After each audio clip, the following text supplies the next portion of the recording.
सांगड़ मावा के खबर ॾींदा हलूं। डिस्ट्रिक्ट रिपोर्टर महमूद कायम खान की रिपोर्ट मुताबिक़ जीए सिंध क़ौमी महाज़ जे सॾ ते अकबर मरी आज़ाद कुंबर जी अॻुवाणीअ में मलीर अल्निस पार्टी कंपनी मां बेदख़ल कयल सवें सिंधी पोरतुनि सां नाइंसाफ़ी ख़िलाफ़ हथनि में तंज़ीम वारा झंडा खणी शहीद चौको खिपरो ते पहुची एहतजाजी मुज़ाहिरो करे सख़्त नारेबाज़ी कई वई।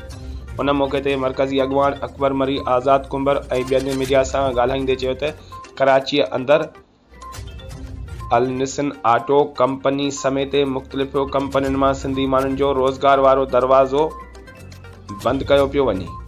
कॾहिं सिंध जे डोमिसाइल ते कब्ज़ो, कॾहिं अफ़गाननि जी लोध खे सिंध में आणे सिंधी माण्हुनि जो मुआशी क़त्लेआम कयो पियो वञे।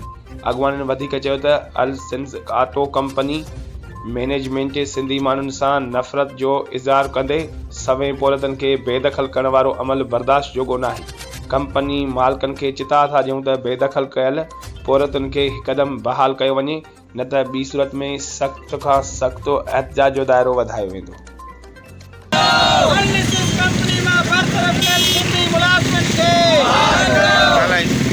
अॼोको असांजो इहो एहतजाज कराची मलीर में कासम अल्निसन कंपनी जेको आहे उन 72 मुलाज़िम जेके आहे उन्हनि नौजवान 10 नियाणियूं उन्हनि खे जिबरी तौर जेको आहे उन्हनि खे पंहिंजी फैक्ट्री जा गेट बंदि करे उन्हनि खे नेकाली ॾिनी वई आहे। असां इहो मुतालबो कयूं था त इहो फैक्ट्री जो इहो डिक्टेटरशिप मज़दूर दुश्मन पॉलिसी आहे, इनखे ख़तमु करी 72 मुलाज़िम जेके बि उन्हनि मुअतल कया आहिनि उन्हनि खे बहाल करे उन्हनि जे लाइ रोज़गार जा दरवाज़ा खोलिया वञनि। ॿी सूरत में जीए सिंध क़ौमी महाज़ मज़दूरनि सां हर एहतजाज में गॾु हूंदी ऐं रोडनि रस्तनि ते ऐं कराची प्रेस क्लब खां वठी असां एहतजाज कंदासीं मज़दूर जेसिताईं बहाल नथा थियनि। असांजो इहो एहतजाज कराची जे फैक्ट्रियुनि मां सिंधी मुलाज़िमनि ऐं नियाणियुनि खे बरतकल ख़िलाफ़ु आहे।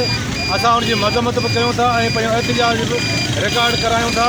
इंतिज़ामिया खां निगरान हुकूमत खां इहा पुरज़ोर घुर था कयूं त मज़दूर दुश्मन रवैया पंहिंजा बहितर कया वञनि ऐं मुलाज़िमनि खे बहाल कयो वञे, या त ॿी सूरत में जीए सिंध क़ौमी महाज़ सॼी सिंध जे अंदरि एजिटेशन मूव कंदी, जंहिंजे जा ज़िम्मेवार निगरान हुकूमत हुकुमरान ऐं उतां जी इंतिज़ामिया हूंदी।